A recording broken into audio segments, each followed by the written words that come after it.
It is a very delicate piece of equipment. Ask the Hosts, episode 22. I'm Joe. I'm Alan. And I'm Andy. Hello, chaps. The idea of this show is very simple. You send in your questions to us to show@askthehost.com and we answer them. The only caveat is they can be about anything you like except for Linux and open source. And before we get started, just a quick thank you to everyone who supports us with PayPal and Patreon. We really do appreciate that.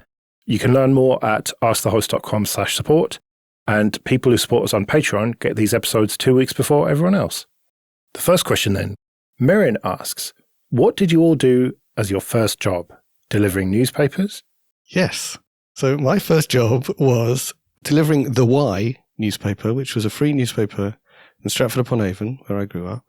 Once a week on a Sunday morning, they would deliver the papers, a massive, massive pile of these small, sharp-cornered papers in piles, just dump them outside my front door, and I would take them to the surrounding streets.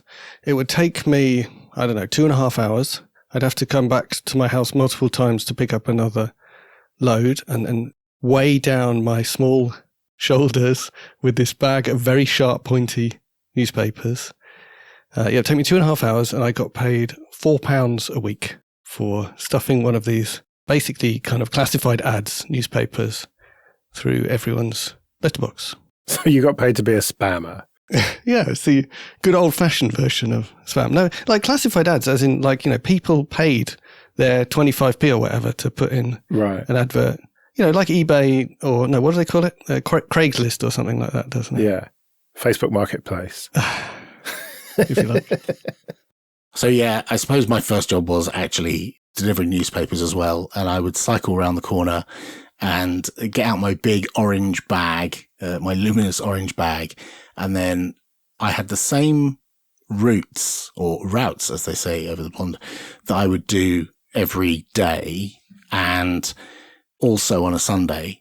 And I had to get this printout on the normal fanfold, 180 column green and white striped paper. They would print that out, and it had a list of which papers went to which houses. And I had to sort out all the papers. All the boys were like kneeling on the floor in the newsagent, grabbing all the papers and stuffing them in the right order, and sometimes writing on the corner of them the number of the house and of the road. And I think I had like 3 roads that I had to do, 3 or 4 roads.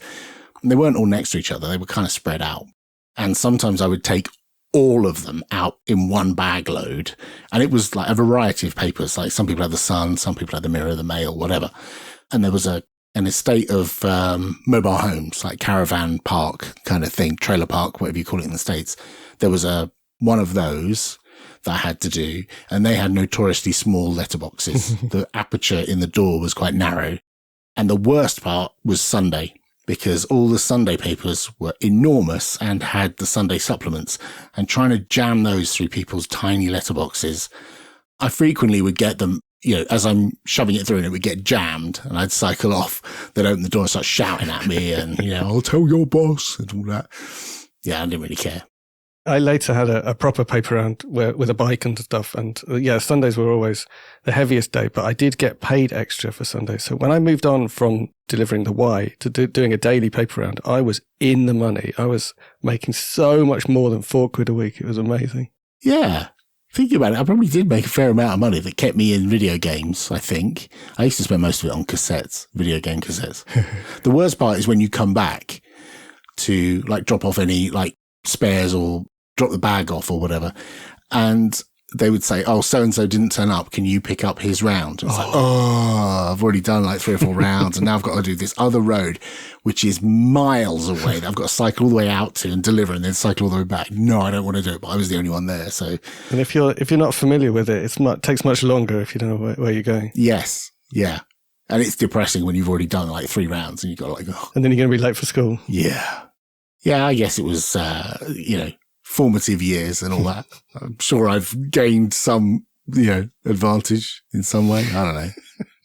Well, my first job was not really a job. It was working for myself. Me and a neighbour kid decided to start a car washing business. So we would just go around knocking on doors. We were kind of been more than about 10.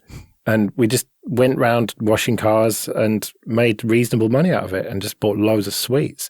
That was pretty cool.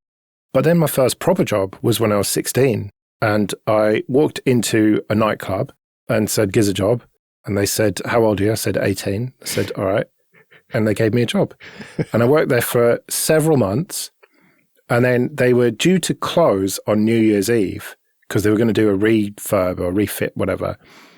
And the New Year's Eve was like time and a half or, double time or whatever. And I was really quite looking forward to it. But I got rumbled just before that. And they called me into the office and they said, "How old are you?" I said, 18. They're like, "Really?" And I'm like, "Yeah." And they're like, "Because we've heard that you're 16. I'm like, yeah.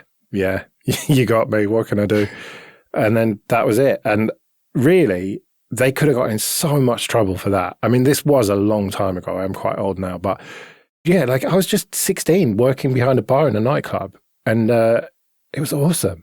It gave a different impression from me at that age, Joe, because I got ID'd for buying ibuprofen, which requires you to be 16, when I was 25. We used to start drinking in a local pub, and I think we were all about 16 or so. And the girl behind the bar, I think, was the daughter of the guy who owned the place. And he owned a lot of property around here. He's sadly no longer with us. And the pub is still there and it's still terrible. But that was the only place we could get drink, was in this pub at the age of 16. And many years later, when I'd had kids and we go to school, I saw the mum who used to be the girl behind the bar, and I'm chatting to her and I'm like, "Hang on a minute, you're the same age as me." So I was buying at the age of 16 and you were selling it to us at the age of 16. It's like, oh, yeah, okay.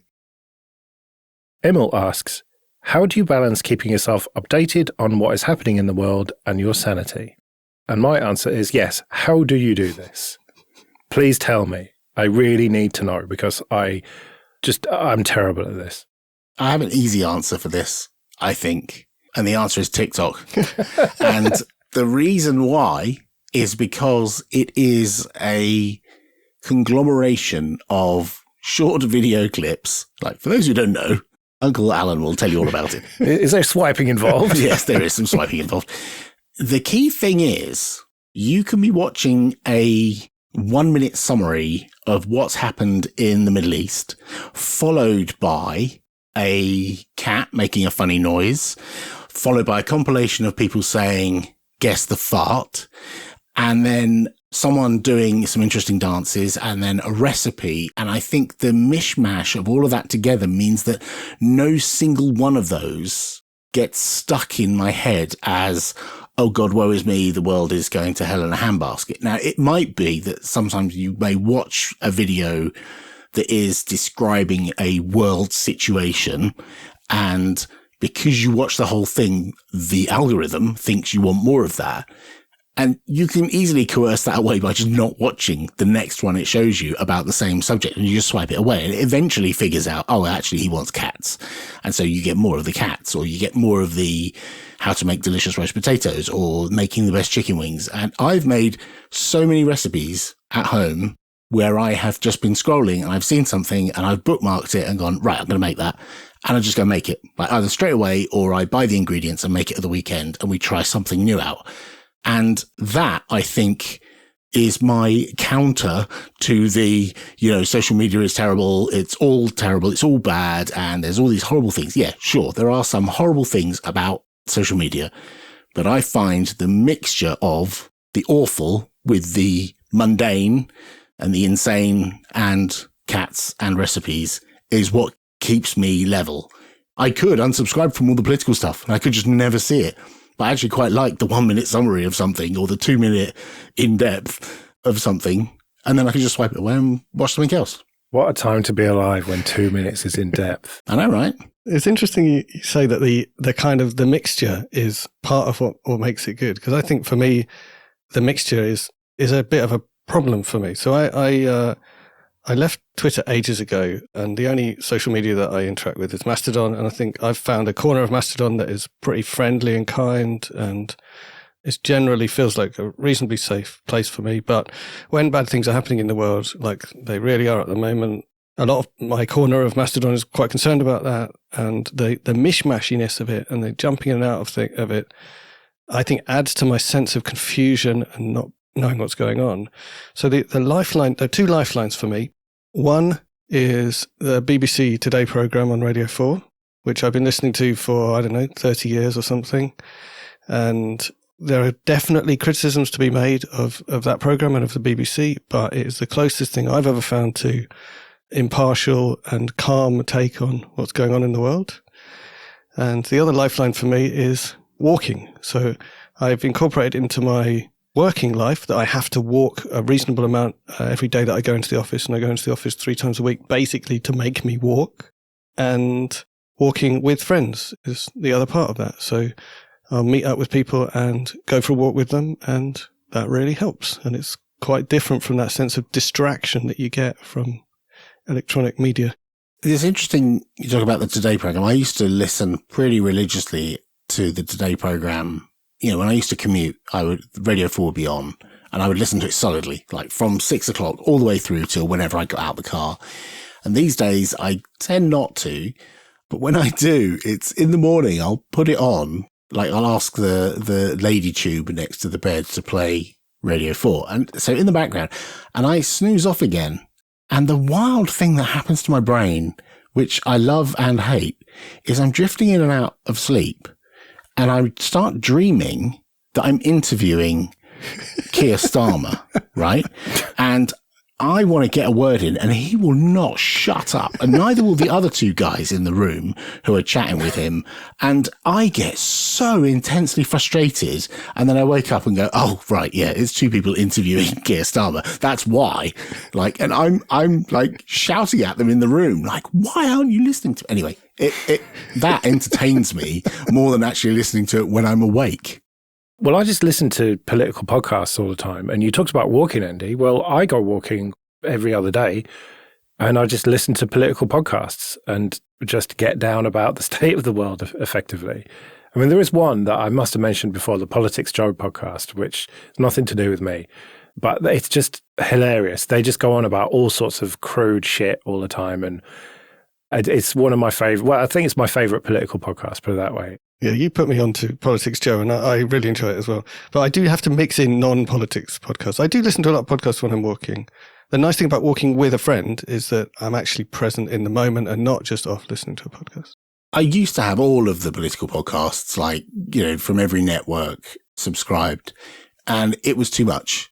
Even when I reduced it down and only had a few, there was just too much. And I would hear 3 different shows talking about the same topic on a day. And it's like, okay, it's nice to have multiple perspectives, but I don't need to hear it from 3 different podcasts for half an hour each.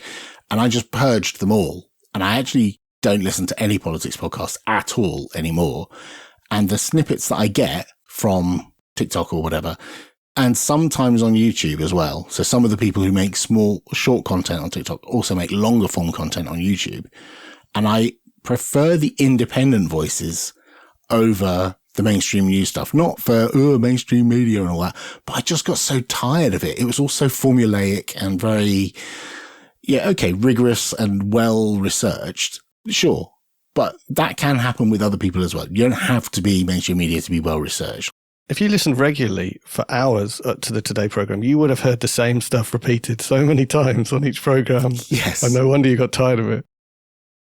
Mike asks, what's your favourite part of the year and why? Clearly, the answer to this is not Christmas. Christmas is fine for the few days that it happens, but the several months either side of it are shit. Like right now, it's freezing cold and horrible, and fuck this time of year, quite frankly. With respect, you are completely wrong. Christmas is the best time of year, but not because it's Christmas. It's the best time of year because it's cold, which is good, because then you can wear extra layers and big woolen hoodies and other lovely things that make you snuggly, and you can get all snuggly in front of a fire or in bed and stay under all the duvet and watch telly or do whatever you want to keep warm. And you also get more days off from work if you're, employed in that kind of environment where, the company shuts down for a week or more. There's loads of days off. And bonus, you get to eat loads of chocolate and see your friends and family and have a few beers if that's your way of celebrating. It ticks all of the boxes. Wrong. The best time of year is clearly sort of July, August-ish, depending on the year, when it gets to properly hot and you can walk around in a T-shirt and shorts at night and it feels like you're on holiday somewhere exotic. I'm a sweaty freak in the summer and I hate it. I too sweat lots, and the key to it is give into it. Drink lots of water and just sweat loads, and it's fine. I'm going to go a slightly different direction. The best time of year is Christmas.